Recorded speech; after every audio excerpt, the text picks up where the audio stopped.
변방 목사의 아침 묵상 2022년 5월 21일 토요일 아침입니다. 오늘 스콘 앱 개발을 위한 40일 기도에 벌써 27일째 맞이하고 있습니다. 어제 통신 판매업 허가가 나왔습니다.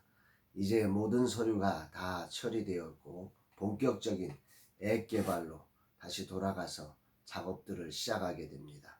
이 모든 것에 은혜를 베푸신 주님께 감사를 드리고 마지막까지 주님이 인도하시고 이제 앞으로는 컨텐츠 개발 부분에 이제 온 힘을 쏟아서 정말 소중한 컨텐츠들이 모여질 수 있도록 다양한 사람들과의 만남을 통해서 이 모든 것들을 선정해 가야 될 것 같습니다. 주일을 준비하는 날이고 부부의 날입니다. 주님의 날을 온전히 준비해서 주님께 영광을 올려드리며 또한 우리를 부부로 만나게 하시고 가정을 이루게 하신 주님의 뜻을 따라 가정을 돌아보고 아내를 챙겨가는 거룩한 날이 되었으면 좋겠습니다.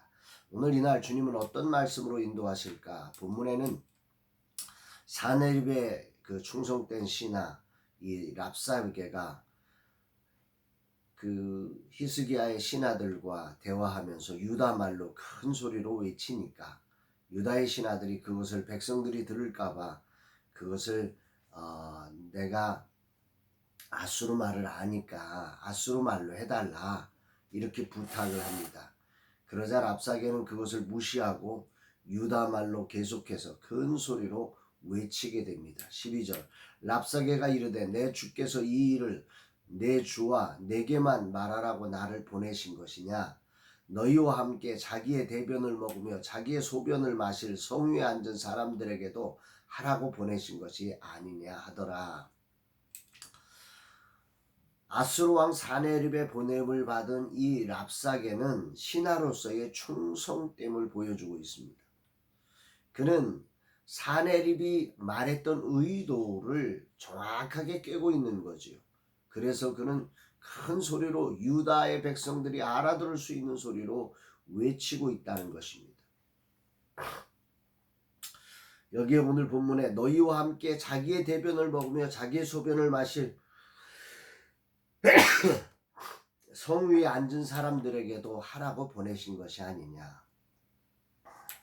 이 메시지 성경으로 보면 이렇습니다. 내 주인께서 너희 주인과 너희에게만 이 메시지를 전하라고 나를 보냈다고 생각하느냐.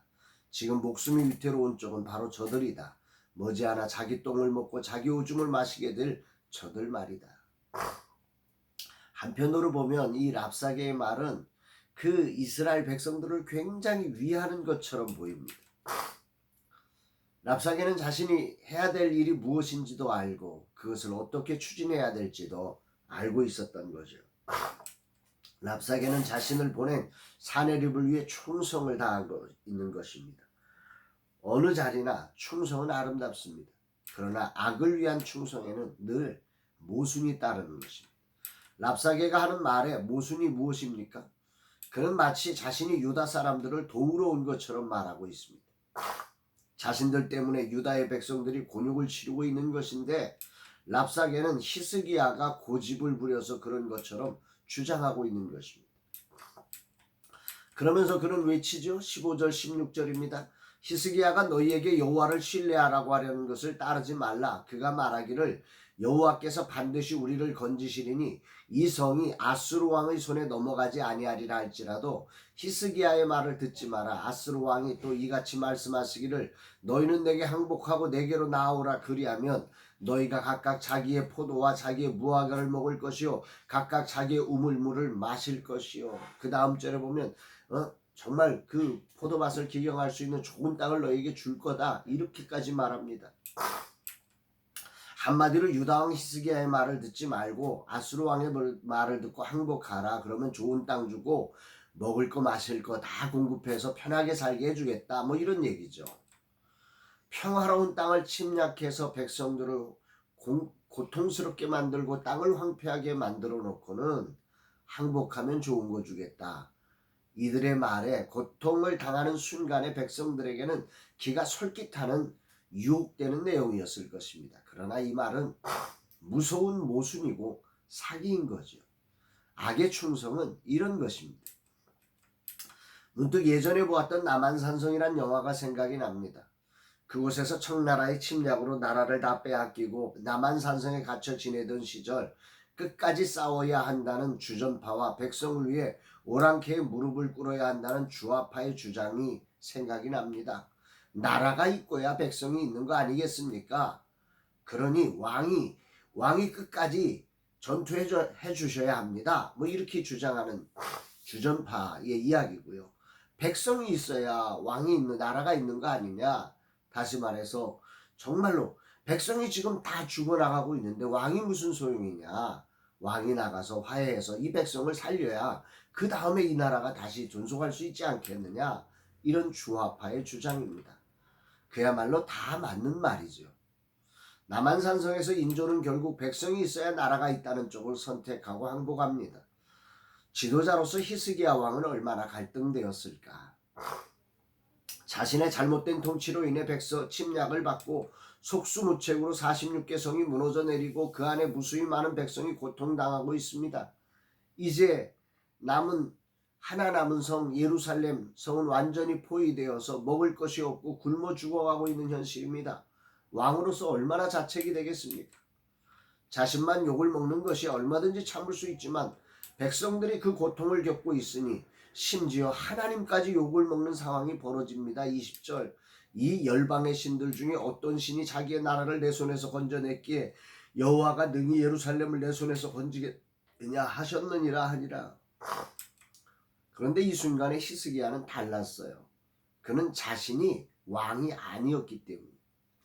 이 순간 그는 이렇게 대처하죠. 21절 그러나 그들이 잠잠하여 한 말도 대답하지 아니하였으니 이는 왕이 그들에게 명령하여 대답하지 말라 하였음이었더라. 만약 히스기야가 자기가 왕이었다면 여기에 주전파의 말을 듣든지 주화파의 말을 듣든지 둘 중에 하나를 선택해야 했을 것입니다. 그러나 히스기야는 이 하나님 나라의 왕은 달라요. 선택의 여지가 다른 거예요. 왜 달라요? 그는 왕이 아니에요. 그 위에 왕이 계세요. 진짜 왕이 계시기 때문에. 그는 정말 이 놀라운 고백을 하는 거죠. 아무 대답도 하지 말라. 왜 대답하지 몰라? 왕인 자기가 대답할 수 없는 거예요. 하나님이 대답하셔야 하기 때문인 거죠. 사네립에게 충성된 신하 랍사게가 있었다면 이때에 이 히스기야의 말에 충성된 신하들이 있었습니다. 상황이 이 정도 되면 왕의 권위가 사라지는 게 일반적이에요. 그런데 히스기야 왕의 이 말을 듣고 그 신하들이 끝까지 충성을 합니다. 오늘 주님은 무엇을 내게 말씀하시는 것인가? 세상을 호령하는 사네빌의 말에 충성하는 랍사게는 얼마든지 있습니다. 그러나 나라가 다 멸망해가는 가운데도 마지막까지 충성하는 신하는 많지 않습니다. 이들의 충성됨이 큰 울림으로 들려집니다. 이 신하들은 정말 할 수 있는 일이 하나도 없었지만 왕이 잠잠하라 하신 그 명령의 충성됨으로 잠잠하고 왕에게 그 사실을 그대로 알리고 있다는 거죠. 지금 교회는 세상의 신뢰를 잃어버리고 힘겨운 시간을 지내고 있습니다. 랍사게의 비난하는 소리가 큰 소리로 울려 퍼지는 가운데 믿음을 가지고 산다는 것이 쉽지 않은 시대를 살고 있습니다. 그러나 이런 시간에도 히스기야의 신하들처럼 충성을 지키는 이들이 있지요. 오늘 주님은 그런 충성됨으로 살아가라고 저에게 말씀하고 계십니다. 앱을 개발하는 일에서 주님의 꿈을 실현하는 일은 정말이지 어렵습니다. 목회의 길이야 이제 범위가 눈에 보여집니다. 그러나 앱 개발의 현장은 그 범위를 어디에서 어디로 결정해야 하는지 보이지 않습니다. 어떻게 해야 하는지 방법도 모릅니다. 그리고 어디까지 해야 하는지 한계도 모릅니다. 아무것도 모르고 걸어가야 하기에 기도할 수밖에 없습니다. 무엇이 작은 교회와 젊은 세대 사역자들의 플랫폼과 비빌 언덕이 될지 가늠하기 쉽지 않습니다. 처음 생각한 것은 그야말로 아무런 도움이 되지 않는 것이었습니다. 정체성을 가져야 하고 또 세상에 관심을 가질 수 있는 부분에서 접점을 찾아야 하기에 고민에 또 고민을 합니다. 정말 주님을 부르게 됩니다. 오늘 주님은 이런 상황에서 어떻게 할 수 없지만 끝까지 충성됨으로 나아가라고 말씀하십니다. 맡은 자에게 구할 것은 충성이란 말씀을 가슴에 새기며 오늘도 내게 주어진 자리에 충성됨으로 하나님의 뜻을 붙들고 나아가는 자 되기를 결단합니다. 더 중요한 것은 내가 하나님이 아니지요. 내가 왕이 아니지요. 내가 대표가 아니지요. 우리에게는 정말 위에 계신 우리 하나님이 대표이십니다. 주님이 우리의 대표이십니다. 그분이 결정하시고 이끌어 가실 것이고 판가름을 낼 것입니다. 우리는 이때 어떻게 해야 합니까? 잠잠히 맡겨진 일에 충성하는 것입니다. 주님, 오늘도 감사드립니다. 이 종이 무엇을 해야 하는지 알지 못합니다. 할 수 있는 일도 없습니다. 그러나 내게 주어진 자리에 주님이 명하신 일 하나만을 생각하며 그 일에 충성됨으로 나아가겠습니다.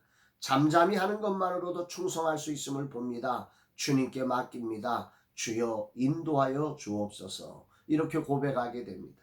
사랑하는 여러분, 오늘 우리는 세상과 다르게 살아갈 수 있습니다. 왜냐하면 내가 왕이 아니기 때문입니다.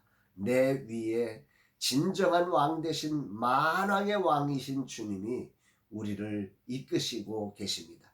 온 세상을 주관하고 계십니다. 온 세상의 구원자 되신 그분이 계시기에 우리는 이 길을 걸어낼 수 있습니다. 정말 보이지 않지만, 할 수 없지만 정말 주님의 말씀에 따라서 겸손히 잠잠하는 것도 충성이라고 하는 사실도 기억하면서 오늘 이 길을 묵묵히 걸어낼 수 있는 우리 모두가 되기를 주의 이름으로 축복합니다. 사랑합니다, 여러분.